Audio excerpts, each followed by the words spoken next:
আসসালামু আলাইকুম।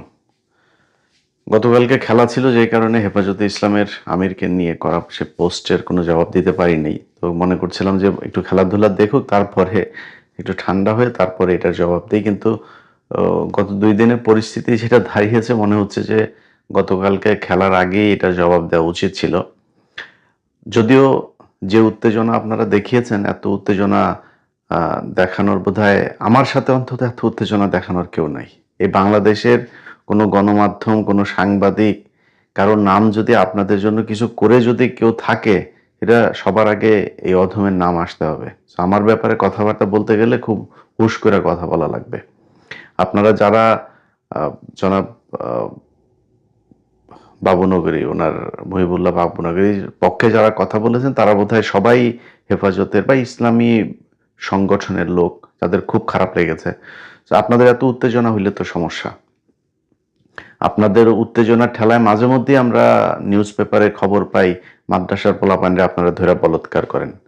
এগুলো আমাদের জন্য খুব কষ্টকর। আপনারা যখন এগুলো করেন না, আপনি শুধু আপনি না।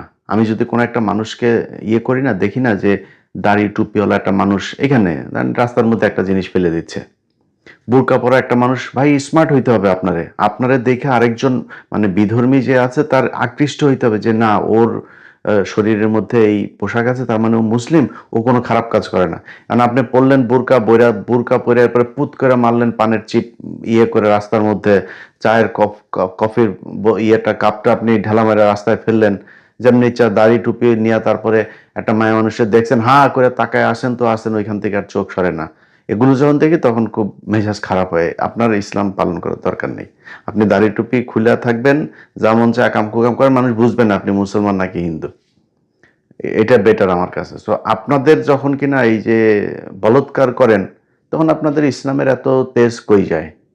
ওইখানে গিয়ে আপনারা এটার ব্যবস্থা নিতে পারেন। একটার ব্যবস্থা নিয়েছেন আপনারা এক পর্যন্ত? একটার ব্যবস্থা যদি নিতেন, ইসলামী শরিয়া অনুযায়ী ব্যবস্থা নিয়ে আনেন একটার, দেখবেন আপনারে বাংলাদেশের আইনও কিছু বলবে না, মানুষও কিছু বলবে না।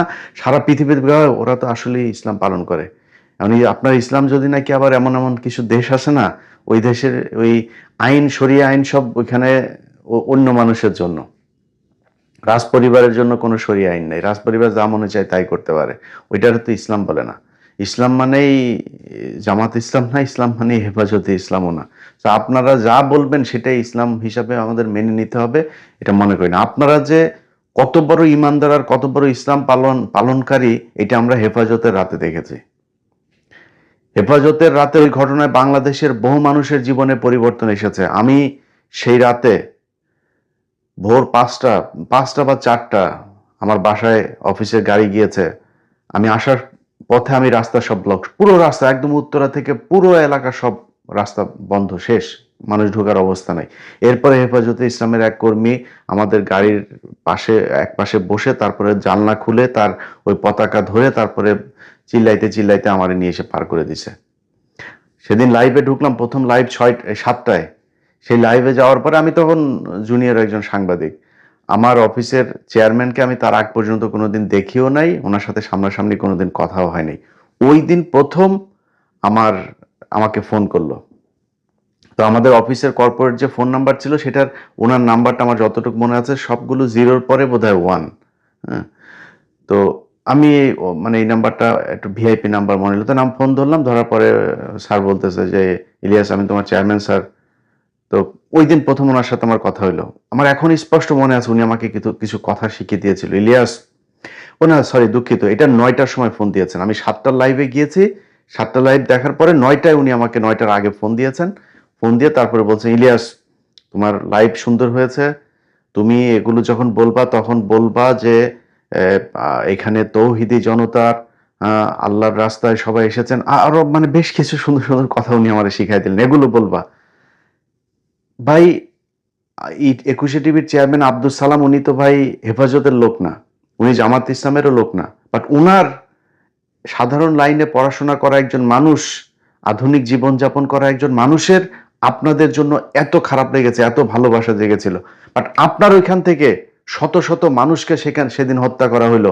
পরের দিনে আপনাদের হেফাজতের আমির যিনি ছিলেন ওই সময়, তিনার ছেলে সেদিন এই গণভবন থেকে হাসিনার কাছ থেকে টাকার বস্তা নিয়ে তারপর বের হয়েছে।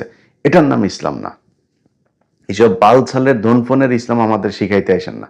আপনারা যেটা করেন এই বাংলাদেশের যে কোনো ক্রান্তি লগ্নে, এই 24-এর যে আন্দোলন, সেই আন্দোলনেও এই দেশের দাড়ি টুপিওয়ালা মানুষের যে অবদান, এটা সারা বাংলাদেশের মানুষ জীবনে কোনোদিন ভুলবে না। কিন্তু আপনাদের যারা কিনা এগুলো বিক্রি করে তারপরে খান, এদেরকেও কিন্তু আমরা চিনি। আপনাদের এই গেল নির্বাচনের সময়ও আপনারা কে কে বিক্রি হয়েছেন কার কার কাছে, এখনো পর্যন্ত আপনাদের এই যে জমিয়তে উলামায়ের কোন কোন নেতা ওই ভারতীয় দূতাবাসে গিয়া তারপরে লোক পাঠায় সাক্ষাৎ করে আসেন, এগুলো কিন্তু আমরা জানি, বাট কিছু বলি না। এমন আর বলে লাভও নাই। সবাই 24-এর পর থেকে জামাত বলেন, বিএনপি বলেন, আর যত পার্টি আছে, এনসিপি বলেন, সবাই মোটামুটি ওই আওয়ামী লীগ এগুলোর মিলায় এখনো দেশে যা চলছে আমরা এখনো জানি না। আরো 2-4টা মাস অপেক্ষা করব, ওরা দেখবো আসলেই কি নাটক করতেছে নাকি চীন, পাকিস্তান, টার্কি, যুক্তরাষ্ট্রের সাথে আসলেই কোনো ডিল হচ্ছে।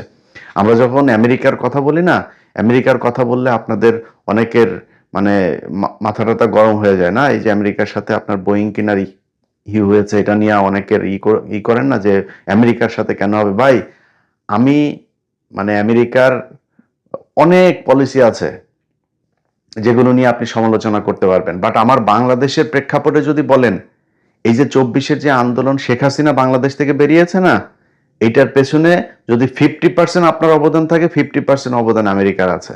এগুলো অনেক কিছুর সাথে আমরা নিজেরা হয়তো ছিলাম, সো আমরা জানি যে আমেরিকা কি কি করেছে। আমেরিকা থেকে প্রতি বছর আপনার দেশে $5 বিলিয়ন রেমিটেন্স যায়। পৃথিবীর কোন দেশ থেকে যায়? ভারত আপনারা কয় টাকা দেয়? তো আপনি ভারতের কথা শুনে তারপরে আমেরিকার কাছে আপনি বোয়িং কিনছেন, মনে করেন কিছু বেশি টাকায় বোয়িং কিনছেন, তো সমস্যা কোথায়? আমেরিকার আপনার বোয়িং লাগবে না? লাগবে তো। মনে করেন ওই টাকাটা আমেরিকা আপনার কাছ থেকে নিচ্ছে, আর ভাই আপনি তো আমেরিকা থেকে প্রতি বছর ইনকাম করেন। আমেরিকা আপনি আমেরিকারে দিয়ে অনেক কিছু সুবিধা নিতে পারবেন, নেন সেটা। আমেরিকা যেদিন সরাসরি আপনার দেশের বিরুদ্ধে যায়, ওই দিন আমারও বললেন, আমিও আপনার সাথে সাথে কাজ করব। কিন্তু এখন আমরা কিছু বললে আবার আপনারা বলবেন যে ওই যে আমেরিকার দালাল টালাল। ভাই, এই 2019 সাল থেকে শুরু হয়েছে আমার পেছনে এখানকার গোয়েন্দা তৎপরতা, এখনো পর্যন্ত চলছে। এই গেল এই 1 মাসের ভিতরে অনেক কিছু ঘটেছে।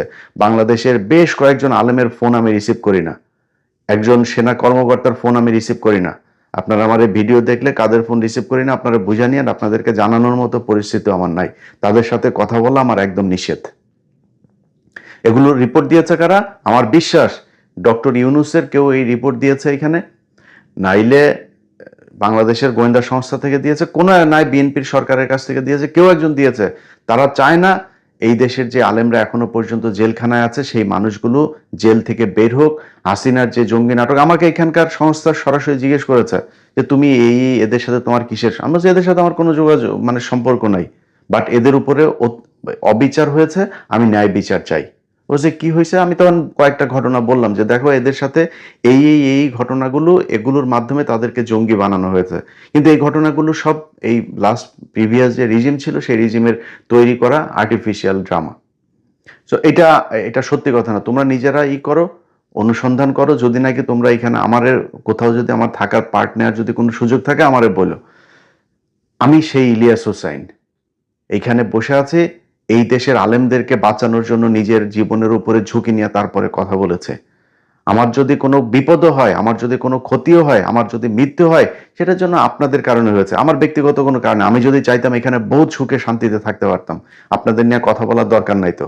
আপনাদের কতজন আলেম আর কতটা আলেমদের সংগঠন এই এই এই লোকগুলোরে জেলখানা থেকে বের করার জন্য কাজ করেছেন, আর আমি ইলিয়াস হোসেন কতটুকু করেছি, ওইটা এখনকার যে আইনমন্ত্রী আছে এই আইনমন্ত্রীরা যা জিজ্ঞেস করেন, ওনারা যা জিজ্ঞেস করেন যে ভাই ইলিয়াস আপনার কাছে কি কি ব্যাপারে সহযোগিতা চেয়েছে, আপনি কি কি সহযোগিতা করেছেন, ওনার কাছে জিজ্ঞেস করেন, উনি আপনারা বলতে পারবে। আরো 2-4 জন আলেমের নাম আছে, তাদের নাম বলা আবার এখন নিষিদ্ধ, কারণ তাদের সাথে আমার কথা বলা নিষেধ। অতএব এই পরিস্থিতির মধ্যে থেকে তারপরে আমি ইলিয়াস হুসাইন আমার সোশ্যাল মিডিয়াতে যে ভিউ ব্যবসা করি না, এই ভিউ ব্যবসা করি। তো আপনাদের সবাই হলো গিয়ে ইউটিউবে, কারোর মনিটাইজেশন নাই, ইউটিউব থেকে কেউ টাকা পয়সা কিছু খায় না, অন্য সবাই ইউটিউবে ফ্রি সার্ভিস দেয়, আমি একমাত্র টাকা পয়সা খাই। সো এটা মেনে নিয়ে তারপরে এখানে টিকে আছে। আমি ফেরেশতা না, আমি একজন মানুষ, আমার অনেক দোষ থাকতে পারে। এবার সবশেষ আপনার গতকালকের পোস্টের ব্যাখ্যায় আসি। দেখেন, আমার চাইতে আমি ইসলামী বিশারদ না, বিশেষজ্ঞ না, বিশাল আকারে রিসার্চ করি তাও না। আমি অল্প স্বল্প কিছু কিছু জিনিস পড়ার চেষ্টা করি। সূরা কাহফের বাংলা অর্থটা নিশ্চয়ই আপনারা জানেন, যারা এই হযরত বাবু নগরীকে নিয়ে যাদের অনেক ভালোবাসা, তারা সবাই এটার ব্যাখ্যা আমার চেয়ে ভালো জানেন। তো রাসূল সাল্লাল্লাহু আলাইহি সাল্লামের উপরে প্রায় আধা মাস কোরআন নাজিল বন্ধ ছিল। কেন বন্ধ ছিল? কারণ উনি একটা ভুল করেছিলেন। আবারও রিপিট করি, উনি একটা ভুল করেছিলেন। কি ভুল? সেটা হচ্ছে উনি ওনার কাছে ওই সময়ের কিছু বিধর্মীরা তার কাছে একটা প্রশ্ন করেছিল যে আপনি যদি এই 3টা প্রশ্নের জবাব দিতে পারেন তাহলে আমরা ইসলাম ধর্ম গ্রহণ করব। তখন উনি বলেছেন ঠিক আছে, তোমাদেরকে কালকে জবাব দেওয়া হবে। জাস্ট খালি ইনশাল্লাহ কথাটা বলেন নাই। আল্লাহর উপরে ভরসা না করে উনি নিজে বলে ফেলেছেন আমি তোমাদের জবাব দিব। এই জন্য কোরআন নাজিল বন্ধ ছিল প্রায় 16 দিন।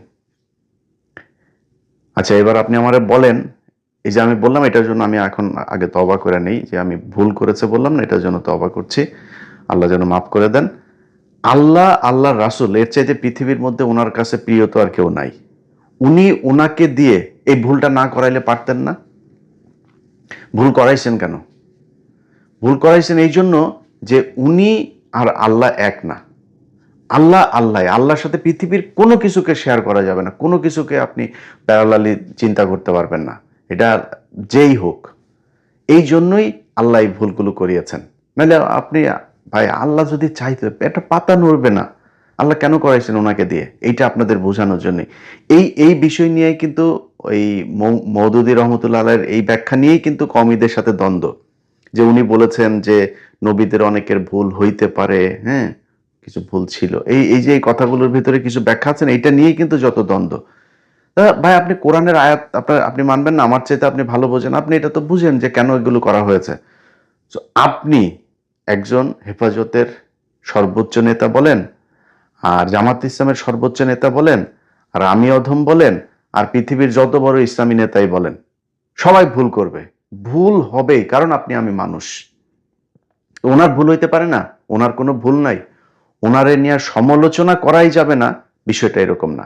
বাট আমি এই কথাগুলো হয়তো আসতো না। এই কথাগুলো কেন বলছি? যে ধরেন এই গত 2 দিনে আপনাদের যত হয়েছে, মানে আমি ওইটার জবাব দেওয়ার চাইতে ওইটা একটা পোস্ট করলেই হয়ে যেত। এত কথা বলার কারণ হচ্ছে আপনারা এই কাজগুলো করেছেন, এই কারণে এত কথা বলছে।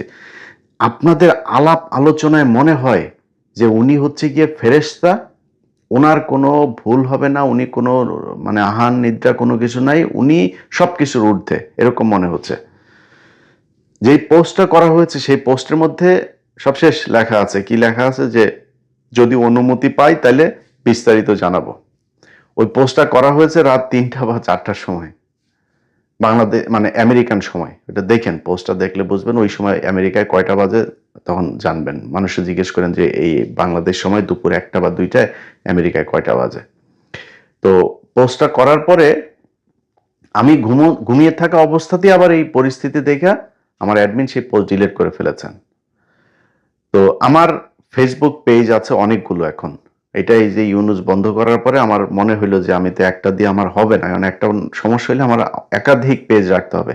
আমার এখন 2.3 মিলিয়নের একটা, 1.5 মিলিয়নের একটা, 1.1 মিলিয়নের একটা, 630 কে একটা, 550 কে একটা, 170 কে একটা, আরো 3-4টা আছে। তো আমি মূলত 2.3 যেই পেজ, ওই পেজ আমি এককভাবে পোস্ট করি। ওখানে খালি একজন আছে, সে পোস্ট করে না, কারণ ওইটার কিছু ভায়োলেশনস আছে, সেগুলোর জন্য আমি ওই পোস্টটা খুব সাবধানে ইউজ করি এবং আমি ওইটার আমার মাস্টার পেজ হিসেবে রেখেছি। ওইটাতে যদি কিছু লেখি, ওইটার মনে করে নেবেন যে ওইটা আমি। এর বাইরে আমার যতগুলো পেজের কথা বললাম, এরকম অনেক পেজে আমি মাসেও একবার ঢুকি না, এরকম। বাট ওই পেজ আমারই, আমার অ্যাডমিনরাই, আমার অ্যাপ্রুভড অ্যাডমিনরাই চালায়। তারা নর্মালি আমি যেরকম চিন্তা ভাবনা করি এগুলি। তো গতকালকের পোস্ট নিয়ে আমি আমার অ্যাডমিনরা জিজ্ঞেস করছিলাম যে ভাই এইটা নিয়ে এই পোস্টটা এত এটা করে ফেললেন, এটা ঠিক হইলো? তখন ও আমারে বললো যে ভাই, আমারে তো এই এই সংগঠনেরই, ওনার সংগঠনের একজনই কিছু তথ্য দিয়েছে। ওই তথ্যগুলো আর আজকে দিচ্ছে না, দিলে আরো বেশি বিতর্ক হয়ে যাবে, পরে আবার আমার কাফের টাফের বানায় ফেলতে পারে, যে কারণে আর আজকে বলছি না। তো ওইটা দেওয়ার পরে আমি এই জন্যই লিখছি যে আপনি ঘুম থেকে উঠলে তারপরে আপনার পারমিশন নিয়ে তার বাড়তি পোস্ট করব। তো এই হয়েছে ঘটনা।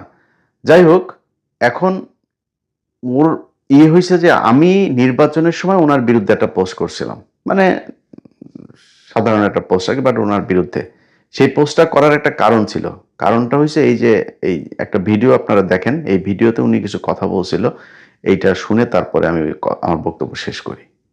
আওয়ামী লীগ উত্তর, আওয়ামী লীগের জন্য মাদ্রাসার দুশ্মন, জমাইতে দিয়েছে মাদ্রাসার দুশ্মন, পছন্দ হইতে আল্লাহ যদি এই ফেরাউন যদি এই হুকুমত কায়েম করে, তাহলে দেওবন্দি আলোচনা জামাত কোনো মাদ্রাসা লাগছে মারা সাহেবে রইব। এই বক্তব্যটা ওনার নির্বাচনের আগের। তো নির্বাচনের আগের একটা বক্তব্য উনি যেটা বলেন সেটা, এটা নিয়ে আপনাদের পক্ষে বিপক্ষে অনেক মতামত থাকবে, বাট আমি ওনার এই বক্তব্যটার বিরুদ্ধে করেছিলাম, যে কারণে অ্যাডমিন মনে করেছে ওনার বিরুদ্ধে হয়তো আমি খুব অ্যাটাকিং গেলেও কোনো সমস্যা নাই।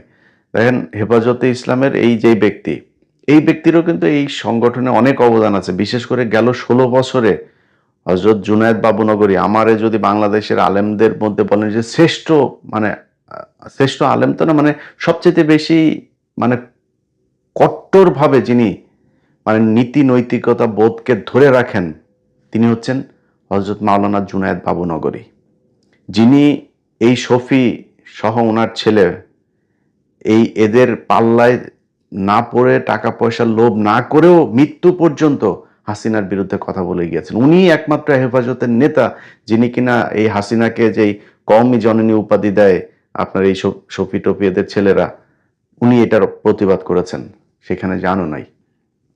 এই জন্য উনি আমার সবচাইতে, আমার চোখে দেখা, আমি ওনাকে একদম সরাসরি দেখেছি, ওনার সাথে হ্যান্ডশেক করার সৌভাগ্য আমার হয়েছে 5 তারিখে। তো উনি মানে ওনার তুলনা বাংলাদেশে নাই, আমি ওনাকে এত পছন্দ করি। তো তারপরে আমার মনে হয় ধারাবাহিকতাটা কিছুটা হলেও এই বর্তমান যিনি মহাসচিব আছেন তিনি ধরে রেখেছেন। সো ওনারে নিয়ে যা মনে চায় তাই আমি বলবো। এটা বিশ্বাস করার আগে আপনার একটু আমার নিয়ে তো হিসাব করা দরকার, আমি কে এটা তো আপনার নিশ্চয়ই আপনি জানতে বাকি নাই। এটাই হচ্ছে গিয়া ওনার এই কালকের পোস্টের মূল বিষয়। তো ও আমার কাছে পারমিশন চাবে, সে পারমিশন তো আর আমি দেই নাই, এখানে আপনাদের আর বিস্তারিত আর কোনো কিছু জানানো হয়নি। তবে একটা জিনিস বলে রাখি ভাই, আপনাদের জামাত ইসলামের কিছু সমর্থক এবং হেফাজতে ইসলাম সহ এই কওমি ঘরানার কিছু সমর্থক, আপনাদের ভেতরে কিন্তু একটা বিশাল অংশ বিরাট বড় অঙ্কের টাকা পয়সা নিয়ে তারপরে চলে। সো অতিরিক্ত গুতাগুতি লাগানোর জন্য কিন্তু এই টাকা পয়সা দিয়েই কিন্তু বাঁধানো হয়। আপনার সর্বোচ্চ সম্মানিত এক নেতারে একটা বলাবে, ওনারে দিয়ে আরেকটা বলাবে, এগুলি নিয়ে তারপরে নিজেদের মধ্যে গ্যাঞ্জাম হবে। কিন্তু আমার মনে হয় এটা নিয়ে আপনাদের সর্বোচ্চ যারা নেতৃত্ব আছেন তাদের বসা উচিত, এবং আপনাদের কর্মীদেরকে সেই অনুযায়ী ইনস্ট্রাকশন দেওয়া উচিত যে এটা করা যাবে, এইভাবে কথা বলা যাবে, এইভাবে বলা যাবে না। এটা করলে ওই যে যারা টাকা পয়সা নিয়ে আছে না, এরা তখন আর এই ভেজালটা লাগাইতে পারবে না। তো এটা আপনারা করে দেখতে পারেন।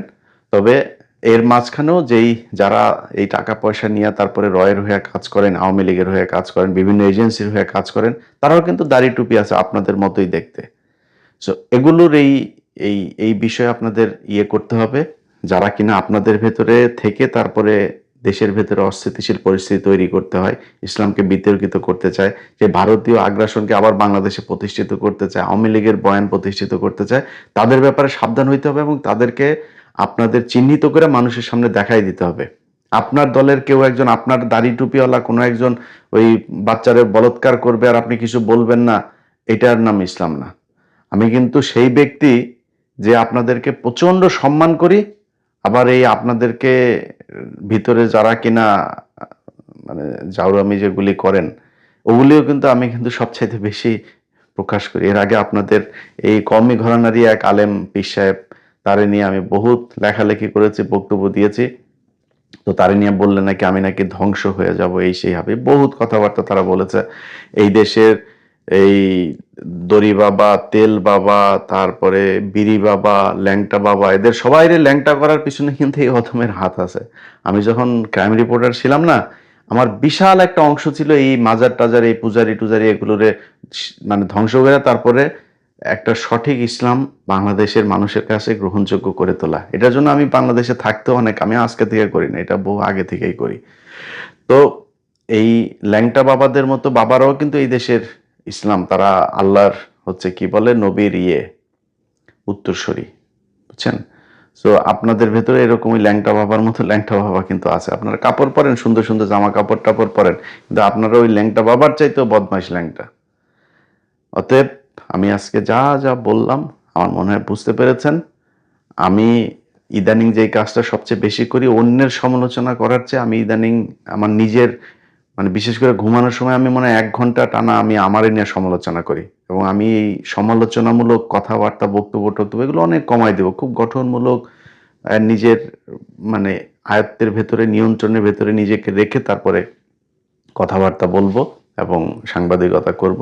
এটা নিজে নিজে সিদ্ধান্ত নিয়েছি। এটা আপনারাও প্র্যাকটিস করে দেখতে পারেন। আমার মনে হয় বহুত ফায়দা হবে।